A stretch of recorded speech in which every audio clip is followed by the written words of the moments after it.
Hello everyone, आज हम आपको पढ़ाने जा रहे हैं chapter number 5 admission of partner. और ये हमारे एडमिशन ऑफ पार्टनर का पार्ट 3 है। रिमेनिंग 2 पार्ट्स की लिंक आपको हमारे डिस्क्रिप्शन बॉक्स में मिल जाएगी। और आज का हमारा पॉइंट है accounting treatment of revaluation account of assets and liability. और इस पर डिस्कस करते हैं।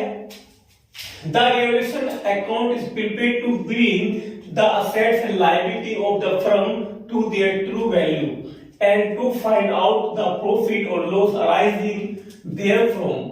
Any loss or profit arising due to revaluation up to the date of admission of a new partner should be divided among the old partner in their old profit sharing ratio. यानी कि जब भी firm में एक new partner की entry होती है तो ओल्ड पार्टनर अपनी असेट्स और लायबिलिटियों का पुनर्मूल्यांकन करते हैं, जिससे ये पता लगता है कि बिजनेस को प्रॉफिट हो रहा है या लॉस। अब जो भी बिजनेस को प्रॉफिट या लॉस हो रहा है उसको वे अपने ओल्ड रेशो में बांट लेते हैं और जो पार्टनर्स कैपिटल अकाउंट होता है उसको ट्रांसफर कर देते हैं। इसके लिए जो प्रोसेस किया जाता है कि असेट्स इंक्रीज हो रही है या डिक्रीज, उसके लिए हम एक अकाउंट प्रिपेयर करते हैं जिसे बोलते हैं रिवैल्यूएशन अकाउंट। और इसके फॉर्मेट को देखते हैं।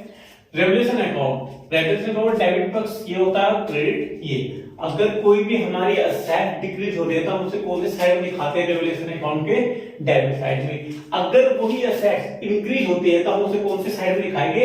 क्रेडिट साइड में। ऐसे ही अगर कोई सन्ड्री लायबिलिटीज अगर इंक्रीज हो रही है, कोई लायबिलिटी हमें पे करनी पड़ गई है, हमारी लायबिलिटीज इंक्रीज हो गई तो हम उसे कौन से साइड में दिखाते हैं? रिवैल्यूएशन अकाउंट के डेबिट पक्ष में। अगर वही लायबिलिटी डिक्रीज हो जाती है तो हम उसे कौन से साइड में शो करते हैं? क्रेडिट साइड में। इसी प्रकार अगर हमारी कोई अनरिकॉर्ड लायबिलिटीज रह गई है तो हम उसे पे करना होगा। इससे क्या होगा? लायबिलिटी बढ़ जाएगी, उसे कौन साइड में दिखाएंगे? आपके डेबिट पक्ष में। इसी प्रकार अगर कोई अनरिकॉर्ड असेट्स रह गई है तो उसको हम कौन से पक्ष में दिखाएंगे? क्रेडिट में, क्योंकि इससे हमारे असेट इंक्रीज होगी। और मैंने आपको अभी बताया कि जब भी हमारी कोई असेट्स इंक्रीज होती है तो हम रिवैल्यूएशन अकाउंट के क्रेडिट साइड में शो करते हैं। अगर हमारा क्रेडिट पक्ष का जो बैलेंस है वो अगर ज्यादा है डेबिट से तो हमें बिजनेस को प्रॉफिट होगा, उसका बैलेंस फिगर होगा डेबिट साइड। इसी प्रकार अगर डेबिट साइड ज्यादा है तो बिजनेस को लॉस होगा और उसका बैलेंस फिगर होगा क्रेडिट साइड। तो रिवैल्यूएशन अकाउंट जो है एक नॉमिनल अकाउंट है, इसलिए इसमें असेट्स का इंक्रीज और डिक्रीज को किया जाता है। तो हम कह सकते हैं जब भी न्यू पार्टनर फर्म में एडमिट होगा तो उससे ओल्ड पार्टनर अपने असेट्स और लायबिलिटियों का पुनर्मूल्यांकन करेंगे, जिससे कि ये फाइंड होगा, जिससे यह पता चलेगा कि बिजनेस प्रॉफिट हो रहा है, बिजनेस को लॉस। और जो भी उनको प्रॉफिट या लॉस होगा वे अपने ओल्ड रेशो से डिस्ट्रीब्यूट कर लेंगे और ट्रांसफर कहां कर देंगे? Partners capital account. और उसके लिए जो प्रोसेस किया जाता है या जो अकाउंट प्रिपेयर किया जाता है, क्या नाम है, पार्टनर्स कैपिटल में ट्रांसफर करने के लिए इनके प्रॉफिट को, तो वो अकाउंट होता है हमारा रिवैल्यूएशन अकाउंट। तो हमारा नेक्स्ट पॉइंट है ट्रीटमेंट ऑफ रिवैल्यूएशन अकाउंट। अगर हमें रिवैल्यूएशन अकाउंट बनाना तो उसको कैसे ट्रीटमेंट करेंगे? इन ऑफ जनरल एंट्री। पहली एंट्री है when decrease on sundry assets. अगर हमारी कोई भी असेट डिक्रीज होती है तो हम उसकी क्या एंट्री पास करेंगे? Revaluation account debit to sundry assets. Narration लिखेंगे being decrease on sundry asset. इसी प्रकार सेकंड है when increase on sundry asset. अगर हमारी कोई भी असेट्स इंक्रीज होते हैं तो हम उसकी एंट्री का पास करते हैं sundry assets account debit to revaluation account being increase on sundry assets. ऐसे नंबर थर्ड है When unrecorded on sundry assets। अगर कोई भी असेट्स अनरिकॉर्ड रह गई है तो उसकी एंट्री सेम बनती है जो इंक्रीज वाली एंट्री बनती है। Sundry assets account debit to revaluation account being sundry assets recorded. जो चीज अनरिकॉर्ड थी उसे रिकॉर्ड करने पर वो एंट्री पास कर दी जाती है। नेक्स्ट है हमारी number 4 when decrease on sundry liabilities. यानी कि अगर हमारी कोई भी लायबिलिटीज कम हो रही है तो हम उसकी क्या एंट्री पास करेंगे? In the book. Sundry liabilities account debit हो जाएंगे to revaluation account credit. Narration pass करेंगे being decrease on sundry liabilities. इसी प्रकार नंबर 5th एंट्री है हमारी, अगर कोई लायबिलिटी डिक्रीज होती है तो वो इंक्रीज भी हो सकती है। तो अगर कोई भी लायबिलिटी इंक्रीज हो तो हम एंट्री पास करेंगे revaluation account debit to sundry liabilities being increase on sundry liabilities. यानी जब भी हमारी कोई लायबिलिटी इंक्रीज होती है तो हमारे रिस्पॉन्सिबिलिटी बढ़ जाती है, उससे क्या होता है हमारे जो भी कैश होते हैं वो क्या होते हैं डिक्रीज। इसलिए हम एंट्री क्या पास करते हैं, revaluation account debit to sundry liabilities. Next और फाइनल एंट्री है when unrecorded on sundry liabilities. ऐसी कोई लायबिलिटी जिसको हम रिकॉर्ड करना भूल गए हो, अगर वो आती है हमारी जनरल एंट्री, तो हम उसको कैसे पास करते हैं, in the books revaluation account debit to sundry liabilities being sundry liabilities recorded. आओ अब इसके क्वेश्चन पर हम डिस्कस करते हैं। करते हैं क्वेश्चन नंबर 57 पर, pass general entry. Number 1 adjustment है हमारी, machinery be reduced by 16,000 and building be appreciated by 40,000। यानी कि हमारी जो मशीनरी की वैल्यू है वो रिड्यूस हो गई है और बिल्डिंग की बढ़ गई कितने से, 40,000 से। तो हम इसकी एंट्री अलग पास करेंगे मशीनरी की और बिल्डिंग की अलग। तो जब भी कोई असेट्स रिड्यूस होती है यानी कि डिक्रीज होती है तो उसकी एंट्री पास करते हैं revaluation account debit to sundry assets. तो हम एंट्री पास करते हैं पहले केस की, revaluation account debit to sundry assets. Assets का नाम क्या है, कौन से असेट्स बिक रही है हमारी, मशीनरी। क्या लिखेंगे, टू मशीनरी, मशीनरी कितने रुपीस पे, 16,000 से। तो 16,000 इसके डेबिट करेंगे और 60,000 इसके credit. Being decrease on machine. इसी एंट्री में हमारी बिल्डिंग एप्रिशिएटेड हुई है 40,000 से। एप्रिशिएटेड का मतलब होता है बढ़ना, इंक्रीज होना। तो हम उसकी एंट्री पास करते हैं sundry assets account debit to revaluation. अब सन्ड्री असेट्स का नाम क्या हमारा, बिल्डिंग। तो बिल्डिंग को डेबिट कर देंगे, building account debit to revaluation account.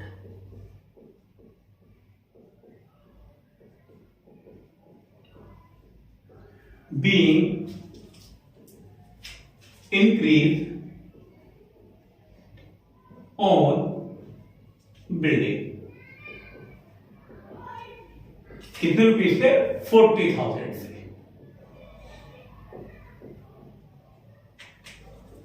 हम एडजस्ट करते हैं बी। कहता है कि आप provision be created by doubtful debt 5% of a debt amounting to 80,000। यानी कि हमारे डाउटफुल डेट हो गए 5% किस पर, डेट पर, जिसकी वैल्यू कितनी हो गई है, 80,000। अब 80,000 का हम 5% लगाएंगे तो उससे हमारे एसेट डिक्रीज हो जाएगी और एंट्री हम पास करेंगे revaluation account debit to sundry debtor. Revaluation account debit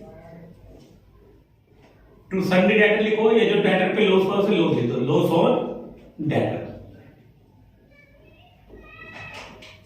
being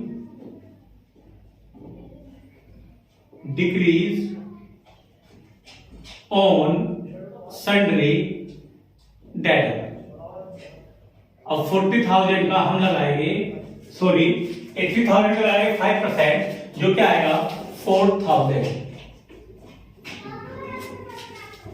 और फिर हम एंट्री पास करेंगे next, provision for warranty claim भी इंक्रीज बाय 12,000।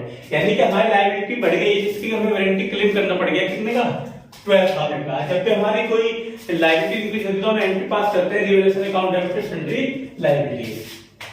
तो यहां लिखिए revaluation account debit to sundry liabilities. तो सन्ड्री लायबिलिटीज का नाम है provision for warranty claim, warranty claim कितने अमाउंट से, 12,000। Being increase on sundry liabilities, SUNDRY sundry liabilities. इस प्रकार हम जनरल एंट्री को पास कर देंगे। नेक्स्ट क्वेश्चन है 48, पास जनरल एंट्री। हमें कुछ एडजस्टमेंट दिया है, उसकी सहायता से हमें एंट्री पास करनी है। पहले एडजस्टमेंट है unrecord investment of 20,000 are to be accounting. यानी कि हमारा जो इन्वेस्टमेंट था अनरिकॉर्ड है कितने से, 20,000 से। अब जब अनरिकॉर्ड है तो यानी कि हमारे असेट्स क्या जाएगी, इंक्रीज जाएगी। जब भी असेट्स इंक्रीज होते हैं तो हम एंट्री पास करते हैं sundry assets account debit to revaluation account. अब सन्ड्री असेट्स का नाम यहाँ पर क्या हमारा, इन्वेस्टमेंट। तो हम एंट्री पास करेंगे पहले केस की, investment account debit to revaluation account.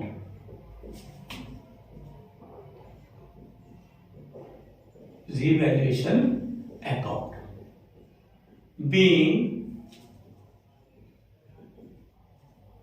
increase on investment, यानी कि हमारा इन्वेस्टमेंट कितने से इंक्रीज जाएगा, 20,000 से। तो 20,000 इसके डेबिट लिख देंगे और 20,000 इसके क्रेडिट। फिर हमारी बी केस है, उसमें बोलता है unrecorded liabilities toward supplier 5,000 is to be accounted, यानी कि हमारी जो लायबिलिटीज अनरिकॉर्ड है कितने से, 5,000 से। यानी कि हमारी लायबिलिटीज क्या जाएगी, इंक्रीज रहेगी। और जब भी लायबिलिटी इंक्रीज होती है तो हम एंट्री बनाते हैं revaluation account debit to sundry liabilities.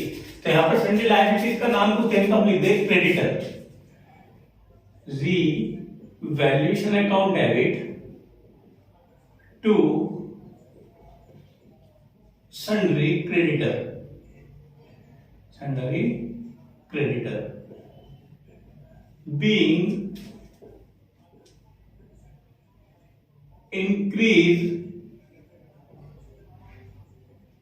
on sundry liabilities।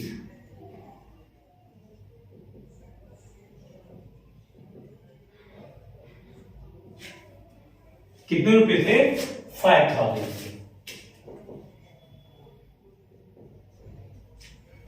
फिर नेक्स्ट है a item of 1,600 included in sundry creditor is not likely to be claimed and hence should be returned back, यानी कि हमारे जो sundry creditor थे उस पे हमें 1,600 रुपए क्या हो गया, क्लेम नहीं देना पड़ेगा, यानी छूट मिल गई है। तो जब भी हमारी sundry जो लायबिलिटीज होती है अगर डिक्रीज होती है तो उसके एंट्री हम पास करते हैं sundry liabilities account debit to revaluation account. तो हमें किस पर छूट मिली है, सन्ड्री क्रेडिटर पर।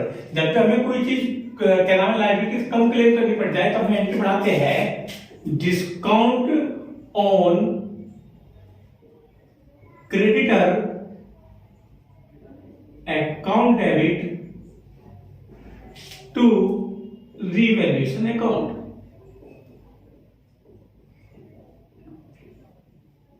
being decreased on sundry liabilities, being decreased on sundry liabilities लिख दो sundry creditor, क्योंकि नाम स्पष्ट है जनरल एंट्री में। कितने रुपीज से, 1,600। इस प्रकार हम जनरल एंट्री पास कर लेंगे इन द बुक्स। अब हम क्वेश्चन करते हैं 49। कहता है कि x and y are partner in a firm sharing profit ratio 3 and 2. They admit Z as a partner and fix new partner sharing ratio 3, 2 and 1.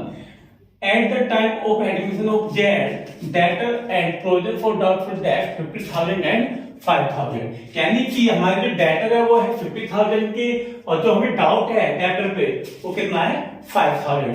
कहता है ऑल डेटर आर गुड, यानी सभी जो डेटर है वो अच्छे हैं, यानी कि हमारा कोई भी बैड डेट नहीं हुआ है और जो हमें डाउट था वो भी हमें मिल चुका है। पास जनरल एंट्री, अब हमें अगर क्या नाम है 5,000 जो हमें डाउट था डेटर पर वो मिल चुका तो हमारे एसेट्स क्या जाएगी, इंक्रीज। और इंक्रीज के एंट्री हम बनाते हैं sundry assets account debit to revaluation account. तो हम यहां एंट्री बनाएंगे प्रोविजन फॉर डाउटफुल डेब्ट account debit to revaluation account, और ये हमारा रुपीज है 5,000। नरेशन बनाएंगे being increase on sundry assets, या फिर डेटर भी आप लिख सकते हो। अब जब हमारा रिवैल्यूएशन 5,000 से इंक्रीज हुआ है तो हम इसका अकाउंट भी प्रिपेयर कर सकते हैं एज ए वर्किंग नोट, जिससे कि हम जनरल एंट्री पास कर सके कि हमारे रिवैल्यूएशन करने पर बिजनेस को प्रॉफिट हुआ है या लॉस। और चेक करते हैं यहाँ पर रिवैल्यूएशन क्रेडिट में का एंट्री क्रेडिट में पास करेंगे, ऊपर वाले का नाम रख देंगे, डेबिट पक्ष वाले का provision for doubtful debt, doubtful debt जो है 5,000 रुपीज। अब और कोई एंट्री हमारे पास नहीं, तो इस 5,000 को हम दोनों तरफ रखेंगे। तो यानी कि हमें बिजनेस को प्रॉफिट हुआ है, क्योंकि इस समय हमारा क्रेडिट बैलेंस फिगर ज्यादा है, तो इसलिए हमारा डेबिट में आंसर आएगा 5,000 से। हम इसे डिस्ट्रीब्यूट कर देंगे ओल्ड पार्टनर में, प्रॉफिट एंड लॉस सीडी। ये पार्टनर्स के नाम हमारे एक्स कैपिटल और वाई कैपिटल, और जो रेशो है इनका प्रॉफिट शेयरिंग रेशो वो है 3:2। तो इस 5,000 को हम डिस्ट्रीब्यूट करेंगे एक्स एंड वाई में 3/5 और 2/5। तो ये आएगा 3,000 और ये आएगा 2,000, सॉरी 2,000। तो हमारे बिजनेस को प्रॉफिट हुआ है रिवैल्यूएशन करने का, तो हम प्रॉफिट की एंट्री बनाते हैं, revaluation account debit to old partners. तो एंट्री पास करेंगे इसकी और एंट्री बनाएंगे revaluation account debit to old partner, यानी कि X and Y, to X capital to Y capital.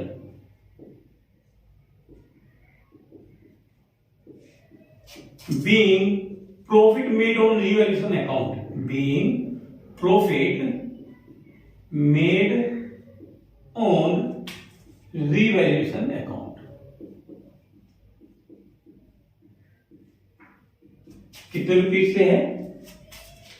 Total 5,000 का प्रॉफिट हुआ है, 3,000 एक्स को मिलेगा और 2,000 मिलेगा हमें वाई को। इस प्रकार हम रिवैल्यूएशन अकाउंट की सहायता से प्रिपेयर कर सकते हैं प्रॉफिट की जनरल एंट्री। आप जब भी जनरल एंट्री बनाए तो कॉलम के सहित बनाए, जो कि जनरल एंट्री कॉलम होते हैं date, particular, LF, amount, amount. अब हम क्वेश्चन नंबर करेंगे 50 और डिस्कस करते हैं। कहता है कि X and Y are partner in a firm sharing profit ratio 3:2। They admit Z as a partner 1/4 share, यानी कि एक्स और वाई दो पार्टनर है जो अपना प्रॉफिट शेयर किसमें करते हैं 3:2 में, और जेड को एड करते हैं 1/4 के लिए। At the time of admission of Z stock book value 1 lakh है, इस टू बी रिड्यूस हो गया है बाय कितनी परसेंट है 40%, and furniture book value 60,000 is to be reduce by 60%। Pass general entry, यानी कि हमारी दोनों ही एसेट्स की वैल्यू डिक्रीज हो रही है, और जब हमारी एसेट्स की वैल्यू डिक्रीज होती है तो हम एंट्री पास करते हैं revaluation account debit to sundry assets. आओ डिस्कस करते हैं जनरल एंट्री पर, revaluation account debit to sundry assets. और सन्ड्री असेट्स कौन कौन सी डिक्रीज है हमारी? एक तो हुआ स्टॉक और एक हुआ है हमारा फर्नीचर। तो लिखिए to stock account to furniture account, और नरेशन पास करेंगे being decreased on sundry assets.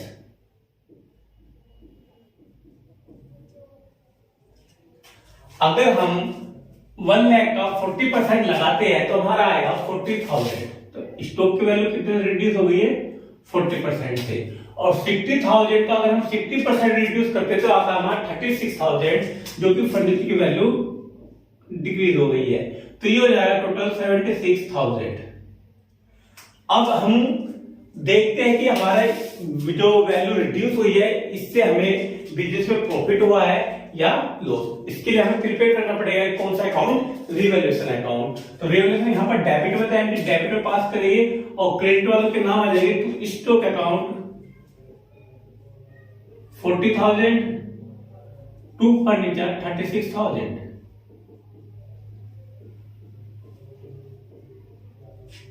इस बार हमारा डेबिट पक्ष का जो योग है वो ज्यादा है बैलेंस फिगर, इसलिए हमें पता चलता है कि हमारे फर्म को लॉस हो गया है 76,000 का। इस 76 के लॉस को बेयर करेंगे एक्स एंड वाई अपने प्रॉफिट शेयरिंग रेशो में, profit and loss CD, x capital और वाई कैपिटल। तो हम इस 76 को 1000 को बांट देंगे x एंड y में इनके ओल्ड रेशो में, जो कि है 3:2 यानी कि 3/5 और ये हो जाएगा 2/5। इसे हम डिस्ट्रीब्यूट करते हैं तो यह आएगा 45,600 और ये आएगा 30,400। इनको हम वैल्यू यहां पर पुट रख देंगे। अब हमें लॉस हुआ है तो हम लॉस की एंट्री बनाते हैं old partner account debit to revaluation account, यानी कि डेबिट हो जाएगी partners X capital account debit, Y capital account debit to revaluation account,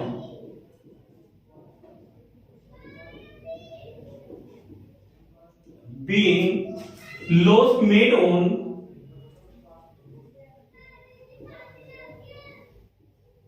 revaluation account. कितने रुपीस है? 45,600 एक्स में आएगा, वाई में आएगा 30,400, टोटल ये होगा 76,000। That's all. अब हम क्वेश्चन नंबर 51 पे डिस्कस करते हैं। कहता है कि x and y are partner in a firm sharing profit ratio 3:2. They admit Z as a partner 1/4 share. At the time of admission of Z, investment appeared 80,000. Half of the investment to be taken x and y at book value. यानी कि हमारे पास investment की जो value है उसमें वो है 80,000, जिसमें से कि हाफ जो शेयर है वो ओल्ड पार्टनर टेकन कर लेते हैं। तो शेयर रेशियो में करेंगे जो इनके ओल्ड प्रॉफिट शेयरिंग रेशो है। और कहता है remaining investment were valued at 50,000 और जो रिमेनिंग थे वो कितने गए? 50,000 की वैल्यू हो गई है उसी समय। और पास करनी है आपको जनरल एंट्री। अब देखो जब भी कोई इन्वेस्टमेंट टेकन ओवर करता है आप, तो जिसने टेकन ओवर करे है वो डेबिट हो जाएगी और क्या चीज टेकन ओवर करी है? इन्वेस्टमेंट, उसे कर देंगे हम क्रेडिट। तो एक्स एंड वाई डेबिट हो जाएगी X capital account debit, Y capital account debit to investment. क्या टेकन ओवर करा है? Investment being investment to cover by old partner।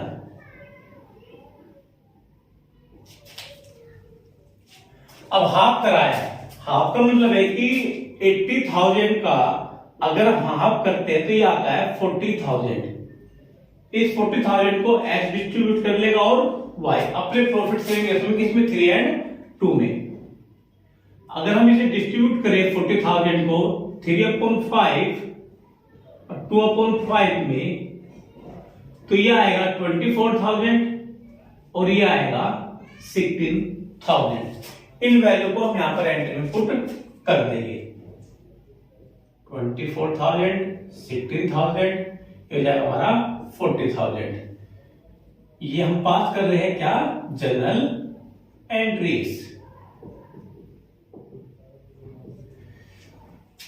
अब जो रिमेनिंग इन्वेस्टमेंट था भाई 80 में से अगर 40 डिस्ट्रीब्यूट हो गया है तो हमारे पास बचा 40, उसकी वैल्यू इस समय हो गई कितनी? 50,000। तो हमारा इन्वेस्टमेंट कितने से इंक्रीज हुआ? 10,000 से। जब भी कोई एसेट इंक्रीज होती है तो उसकी एंट्री बनाते हैं हम sundry assets account debit to revaluation account. Entry बनाएंगे, इन्वेस्टमेंट को हम डेबिट कर देंगे टू रिवैल्यूएशन अकाउंट।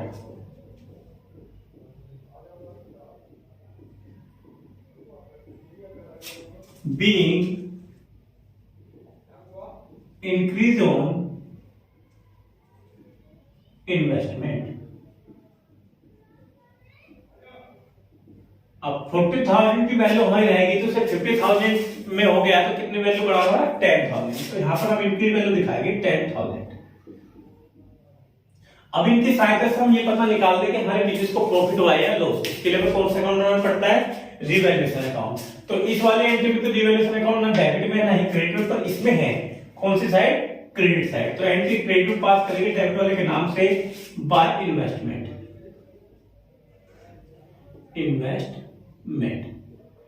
10,000। इस 10,000 की वैल्यू दोनों तरफ रखेंगे। इस समय हमारा क्रेडिट पक्ष का बैलेंस ज्यादा है, तो हमारा आंसर जो होगा वो प्रॉफिट होगा, प्रॉफिट एंड लॉस सीडी। उसे डिस्ट्रीब्यूट कर लेंगे एक्स एंड वाई अपने प्रॉफिट शेयरिंग रेशो में। अब 10,000 को अगर मैं डिस्ट्रीब्यूट करता हूं 3:2 में, तो वो आएगी 6,000 एंड 4,000। अब हमारे फंड को प्रॉफिट हुआ, तो हम एंट्री करवाते हैं, प्रॉफिट होता है revaluation account debit to old partner. यहां पे एंट्री पास करेंगे revaluation account debit to old partner है ex capital and wise capital account being profit made on revaluation account, being profit made on revaluation account। कितने rupees से 10,000 का revaluation पे profit हुआ है, जिसमें से डिस्ट्रीब्यूट का जो हिस्सा है एक्स का वो आया 6,000, यानी कि 6,000 प्राप्त करें और ये 4,000। That's all.